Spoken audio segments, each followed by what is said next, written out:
ಮೊದಲ ಹಂತದ ಜನಾಕ್ರೋಶ ಯಾತ್ರೆ ಮೈಸೂರಿನಿಂದ ಪ್ರಾರಂಭ ಆಗಿ ಮಂಡ್ಯ, ಹಾಸನ, ಮಡಿಕೇರಿ, ಮಂಗಳೂರು, ಉಡುಪಿ, ಚಿಕ್ಕಮಗಳೂರು, ಉತ್ತರ ಕನ್ನಡ, ನನ್ನ ನಿಪ್ಪಾಣಿ ಮುಗಿಸ್ಕೊಂಡು ಇವತ್ತು ಬೆಳಗಾವಿನಲ್ಲಿ ನಮ್ಮ ಜನಾಕ್ರೋಶ ಯಾತ್ರೆ ಇವತ್ತು ಪ್ರಾರಂಭ ಆಗಿದೆ. ಮೊದಲ ಹಂತದ ನಮ್ಮ ಜನಾಕ್ರೋಶ ಯಾತ್ರೆ ಪರಿಣಾಮ ಹೇಗಾಗಿದೆ ಅಂತ ಹೇಳಿದ್ರೆ, ಆಡಳಿತ ಪಕ್ಷ ಕಾಂಗ್ರೆಸ್ ಸರ್ಕಾರ ಇವತ್ತು ರಾಜ್ಯದಲ್ಲಿ ಏನಿದೆ, ಸಿದ್ದರಾಮಯ್ಯನವರ ಆದಿಯಾಗಿ ಎಲ್ಲರೂ ಕೂಡ ಭಾಳ ತಲೆ ಕೆಡಿಸ್ಕೊಂಡಿದ್ದಾರೆ. ಯಾಕೆಂತ ಹೇಳಿದ್ರೆ ಗ್ಯಾರಂಟಿಗಳನ್ನು ನೀಡಿದ್ದೇವೆ, ರಾಜ್ಯದ ಜನರು ಭಾಳ ಸಂತೋಷದಿಂದ ಇದ್ದಾರೆ, ನೆಮ್ಮದಿಯಿಂದ ಇದ್ದಾರೆ ಅನ್ನುವ ಭ್ರಮೆನಲ್ಲೇ ರಾಜ್ಯದ ಮುಖ್ಯಮಂತ್ರಿಗಳು ಇದ್ದರು. ಪಾಪ ಏನಾಗಿದೆ ಅಂತ ಹೇಳಿದ್ರೆ, ಮುಖ್ಯಮಂತ್ರಿಗಳು ಈ ಸರ್ಕಾರ ಬಂದಾಗಿನಿಂದ ಮುಖ್ಯಮಂತ್ರಿಗಳು, ಉಪಮುಖ್ಯಮಂತ್ರಿಗಳು ಮತ್ತು ಸಚಿವ ಸಂಪುಟದ ಸದಸ್ಯರು ಬೆಂಗಳೂರಿಗೆ ಸೀಮಿತ ಆಗಿದ್ದಾರೆ. ಇವರು ಬೆಂಗಳೂರು ಎ ಸಿ ರೂಮ್ನಲ್ಲಿ ಕೂತ್ಕೊಂಡು ರಾಜ್ಯ ಸುಭಿಕ್ಷವಾಗಿದೆ ಅನ್ನುವ ಭ್ರಮೆನಲ್ಲಿದ್ದರು. ನಾವಿವತ್ತು ರಾಜ್ಯ ಸರ್ಕಾರದ ಜನವಿರೋಧಿ ನೀತಿಗಳನ್ನು ಎಳೆಯಾಗಿ ಇವತ್ತು ನಾಡಿನ ಜನರ ಮುಂದೆ ಬಿಚ್ಚಿಡ್ತಕ್ಕಂಥ ಕೆಲಸ ಮಾಡ್ತಾ ಇದ್ದೇವೆ.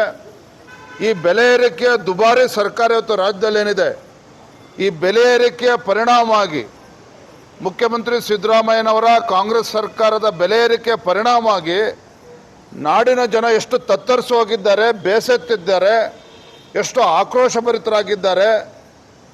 ಇದು ನಮ್ಮ ಹೋರಾಟದ ಪರಿಣಾಮ ಮುಖ್ಯಮಂತ್ರಿ ಕೂಡ ತಟ್ಟಿದೆ. ಈಗ ಅವರಿಗೆ ಜ್ಞಾನೋದಯ ಆಗ್ತಾ ಇದೆ. ಹಾಗಾಗಿ ಏನಾದರೂ ಮಾಡಿ ನಮ್ಮ ಈ ಜನಾಕ್ರೋಶ ಯಾತ್ರೆ ದಿಕ್ಕನ್ನು ಬದಲಿಸಬೇಕು ಅಂತೇಳಿ ಅವರು ಕೂಡ ಕೇಂದ್ರ ಸರ್ಕಾರದ ವಿರುದ್ಧ ನಾಳೆ ದಿನ ಹೋರಾಟವನ್ನು ಹಮ್ಮಿಕೊಂಡಿದ್ದಾರೆ. ಅವ್ರಿಗೆ ಒಳ್ಳೆಯದಾಗಲಿ ಅಂತ ಹೇಳ್ತೇನೆ.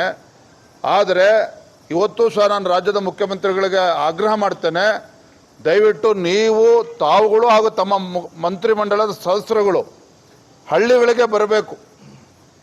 ಬೆಲೆ ಏರಿಕೆ ಪರಿಣಾಮ ಯಾವ ರೀತಿ ಜನ ಪರದಾಡ್ತಾ ಇದ್ದಾರೆ, ಅವರ ಸಮಸ್ಯೆಗಳನ್ನು ಆಲಿಸ್ತಕ್ಕಂಥ ಕೆಲಸ ಮಾಡಬೇಕು. ನಿಮ್ಮ ಗ್ಯಾರಂಟಿ ಅಧ್ಯಕ್ಷಗಳಿಂದ ಆಗೋದಿಲ್ಲ. ತಾವು ಸರ್ಕಾರ, ಸಚಿವ ಸಂಪುಟ, ತಾವುಗಳು ಹಳ್ಳಿಗಳಿಗೆ ಪ್ರವಾಸ ಮಾಡಿ ಜನರ ಸಮಸ್ಯೆನ ಅರ್ಥ ಮಾಡ್ಕೋಬೇಕು ಅನ್ನೋ ಆಗ್ರಹವನ್ನು ನಾನು ಈ ಸಂದರ್ಭದಲ್ಲಿ ಮಾಡ್ತಾ ಇದ್ದೇನೆ. ನಾನು ಬೆಳಗಾವಿ ಜಿಲ್ಲೆ ಎಲ್ಲ ಪ್ರಮುಖರೊಂದಿಗೆ ರಾತ್ರಿ ಊಟಕ್ಕೆ ಸೇರಿಕೊಂಡಿದ್ವಿ. ನಾನು ಕೂಡ ನೆನ್ನೆ ರಮೇಶ್ ಜಾರಕಿಹೊಳಿಗೂ ಕೂಡ ಬೆಂಗಳೂರಿಂದ ಬರ್ತಾ ಅವರು ಕೂಡ ದೂರವಾಣಿ ಕರೆ ಮಾಡಿ ಅವರು ಕೂಡ ಭೇಟಿ ಮಾಡಬೇಕು ಅನ್ನೋ ಪ್ರಯತ್ನ ಮಾಡಿದೆ. ಪಾಪ ಅವರು ಬ್ಯುಸಿ ಇದ್ರು ಅಂತ ಅಂದ್ಕೊಳ್ತೇನೆ. ನಾನು ಕೂಡ ಅವ್ರು ಭೇಟಿ ಮಾಡ್ತೇನೆ. ಇವತ್ತು ಬರ್ತಾರೆ ಅನ್ನುವ ನಿರೀಕ್ಷೆ ನಾವೆಲ್ಲರೂ ಕೂಡ ಇದ್ದೇವೆ. ಜಗದೀಶ್ ಶೆಟ್ಟರ್ ಅವರು ಕೂಡ ಬರ್ತಾರೆ, ನಮ್ಮ ಬಾಲಚಂದ್ರಣ್ಣ ಅವರು ಇರ್ತಾರೆ, ನಮ್ಮ ಅಭಯ್ ಪಾಟೀಲ್ ಅವರು, ಸಂಜಯ್ ಪಾಟೀಲ್ ಅವರು, ನಮ್ಮೆಲ್ಲ ಜಿಲ್ಲೆಯ ಅಧ್ಯಕ್ಷರು ಕೂಡ ಭಾಳ, ಎಲ್ಲ ನಮ್ಮ ಪಕ್ಷದ ಮುಖಂಡರು ಎಲ್ಲರೂ ಕೂಡ ಭಾಳ ವ್ಯವಸ್ಥಿತವಾದಂಥ ಒಂದು ಕಾರ್ಯಕ್ರಮದ ಆಯೋಜನೆ ಮಾಡಿದ್ದಾರೆ. ಪಕ್ಷದ ಎಲ್ಲ ಮುಖಂಡರು ಕೂಡ ಭಾಗವಹಿಸ್ತಾರೆ. ಥ್ಯಾಂಕ್ ಯು, ಧನ್ಯವಾದ.